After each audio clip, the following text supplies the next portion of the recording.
Okay, why don't we go back to the town manager's report, and then we'll come back into new business. Take it away, Colin. Thank you, Mr. Chair. I just want to take a minute to wish a very happy 100th birthday to Louise Derbyshire, who hit the 100 Club on April 6th of this year. Louise has lived in Tyngsborough for most of her life, and I'm told at 100 is still remarkably active. The Finance Committee Guidebook for the 2025 Special and Annual Town Meeting was published last week. Residents can download the guidebook at tyngsboroughma.gov or pick up a hard copy in the Town Manager's office or the Office of the Town Clerk. We'd ask residents who obtain one before town meeting to bring it with them to town meeting, as we hope to reduce our printing. Earlier this month, we published the 2024 Annual Town Report. This year's report is available in a new format this year on top of the original PDF format, thanks to Jackie in our office.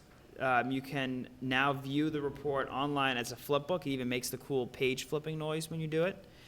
Of course, we also have the traditional hard copy available in our office and at town meeting. This year's report is remarkable and has so much wonderful information in a clear and concise format. I'll remind you that this new format did receive an award last year at the MMA. So a big hats off to Jackie for her work on this, and of course to the boards and departments that submit their reports on time. I want to take a minute to acknowledge the dozens of volunteers who make the Center for Active Living the fantastic place it is. These volunteers serve on the Council on Aging. They volunteer in the kitchen as greeters. They run programs and drive meals to seniors. On Friday, we hosted our volunteer appreciation luncheon and had a tremendous turnout.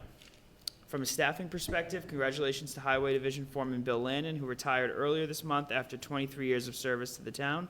Most recently, Bill supervised the park side of the Highway Division, focusing on landscape work on municipal properties. He always kept Town Hall's lawn looking crisp, and we wish him the best in retirement. Fire Chief Wes Russell announced earlier this month that firefighter Tom Jeffroy had been appointed to serve on the District 6 Hazmat team. Firefighter Jeffroy has spent the last 2 years training for and working toward this appointment. He will now put his skills and experience to the test responding to complicated hazmat situations across the region. We also received a grant from the Massachusetts Division of Fire Services, which will reimburse us for our expenses whenever we send Tom to respond to a call.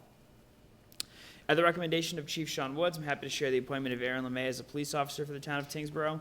Mr. LeMay is a Tyngsborough resident, having graduated from Tyngsborough High in 2021. He has an associate's degree in criminal justice from Southern New Hampshire University and is working toward a bachelor's degree in the same at UMass Lowell. Mr. LeMay is currently a military police officer with the Massachusetts Army National Guard and has worked as a security guard at Southern New Hampshire Medical Center. He will now undergo a thorough background examination, and assuming that goes well, he'll begin the police academy early this summer. We also completed today the second round interviews for the assistant town manager position, and so I'm optimistic that in the coming days I'll have news to share on that front. We've reissued the invitation to bid for the demolition of the former COA building at 180 Lakeview Ave. This comes after we spent the last month performing the necessary hazardous material sampling and survey. The invitation for bids will be available beginning on Wednesday, and responses are due at 9 o'clock on June 2nd. We also received proposals today for the Sewer Division's engineering services, as well as the CPC's Winslow School exterior assessment. That was their attempt to figure out truly what the cost is to restore just the outside of the Winslow School. For both of those proposals, we received 2 proposals, so we'll now move to the evaluation period before awarding a contract to the most advantageous one. On a project front, the Bicentennial Field project is in the home stretch. There are a handful of remaining punch list items to be addressed by the contractor before the school department activates the irrigation system in a couple of weeks. On May 16th, the contractor will be back on site to initialize the pump station and get it online. The water table there still remains very high, so we're optimistic we'll be able to rely solely on the Bridge Meadow Brook for watering this season and no municipal water. Using the remaining funds from a $100,000 earmark that we obtained in 2023, our facilities division is nearing completion of a complete overhaul of the office, bathroom, and break room spaces at the Highway building. This phase of the project saw new flooring, painting, new bathroom fixtures, and new furniture. We're continuing to explore options for building out additional garage space on the site, but we've put a temporary pause while we wait to get certainty around the pending $600,000 earmark that was included in the Economic Development Bond Bill. This was a much-needed renovation of the building, and I share my appreciation to the DPW, Sean Keegan, for his hard work. He's done all the flooring himself, the painting, really everything except for the plumbing work that we did over there. Sean Keegan has done himself, and it's come out fantastic.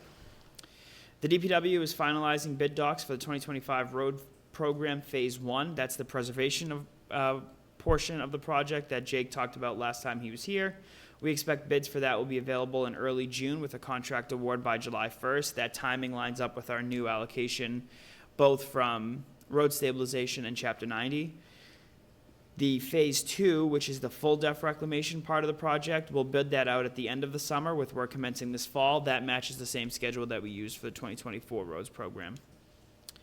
And then just some upcoming events. Tomorrow night, the Tyngsborough Police Department will participate in Tip-A-Cop, where members of the department will serve as celebrity hosts and servers at Tavern in the Square. All of the tips that they earn will be dedicated or donated to the Special Olympics in partnership with the Law Enforcement Torch Run.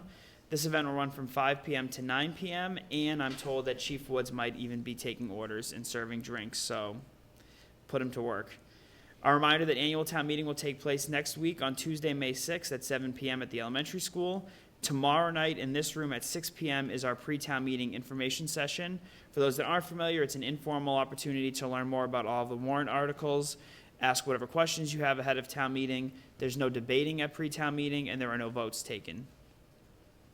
Zero Waste Day will take place on Saturday, May 3rd from 9 a.m. to 12 p.m. at Tyngsborough Elementary School.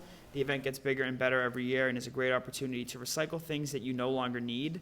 To find a list of items that will be accepted, visit tyngsboroughma.gov. While we talk about recycling things, we've had a disappointing increase in illegal dumping at the yard waste site. We had a really good season last year, so we're not going to let this one incident set us off. But as a reminder, that property has very specific restrictions on what you can bring there. We have been very lenient with the gate. We had originally said it would only be open during certain hours. It'd be closed most of the weekend. We've been leaving it open because we haven't had any issues, so we're going to continue to do that. But just as a reminder to folks, if we have another instance of illegal dumping, we will have to go back to keeping that gate closed, except for when town hall is open or on Saturdays, which is what we had originally scheduled. The Conservation Commission will host the 6th Annual Trails Day on May 3rd. That's this Saturday from 8:30 a.m. to 2:30 p.m. That will happen at the Shady Glade Conservation Area. You can learn more about getting involved at tyngsboroughma.gov. The Friends of the Tyngsborough Public Library will host their annual book sale benefiting the library on Saturday, May 17th from 8:30 a.m. to 2 p.m. right here in the community room. The annual town election will take place on Tuesday, May 20th. Polls are open from 7 a.m. to 8 p.m. In addition to voting on Election Day, residents may request a mail-in ballot, vote by absentee ballot, or vote early at Town Hall beginning on May 10th. You can find all of the information about early voting, the hours, and the location, as well as how to request a vote by mail ballot by visiting tyngsboroughma.gov. Talked about this already, but a reminder, June 7th is the grand opening of Ironwood Park, 10 a.m. to 4 p.m., and will also be the Board of Health's annual Health and Safety Fair. And then finally, on Friday, June 20th, we'll host a 10-year anniversary gathering at the Center for Active Living to celebrate 10 years of the COA operating out of 169 Westford Road. At that same time, we'll do a formal ceremony to commemorate the name change to the Center for Active Living and dedicate a new sign over there. Wow. That's it. Fantastic. I will open it up to the board for questions or comments. Mr. Moran. I'm good, thank you. Mr. Schneider. No questions, Mr. Chair. Select Person Gilfus. I think this is lovely. Thanks, Colin. I know it's been 3 weeks since we saw each other, but you have a lot to report on. And I just think that this is, I know we're about to talk about your performance, but I think the fact that you have this much to report on, knowing that we still don't have an assistant town manager, it's just a really tremendous, I think it just really speaks volumes for the work that you were doing and obviously the work that Jackie's doing to support you. So thank you. Appreciate that. Mr. Cohen. The annual town report looks awesome again, Jackie. I think you should win another award for that. There's one section in there which kind of the 2024 year in review. It's 3 pages, goes month by month. I think that would be a great announcement to send out email to everybody so they have it in another form so they can kind of see what exactly was done and accomplished during the year. And great work by town administrator staff and the municipal staff, because there's a lot of hard work from a lot of different people in here. Yeah, to echo that, I think this one, the last year's won an award, this one's even better. My wife did make special notice of the electronic version, she loved it, including the sounds. Yes, the sounds of the best part. Sounds changed, so I think it's fantastic. I have heard and seen online people asking questions of, well, I don't even know what that group does. Well, the annual report really has a wealth of information. Here's a link. Yeah, there's a lot of stuff there, so encourage people to look at that.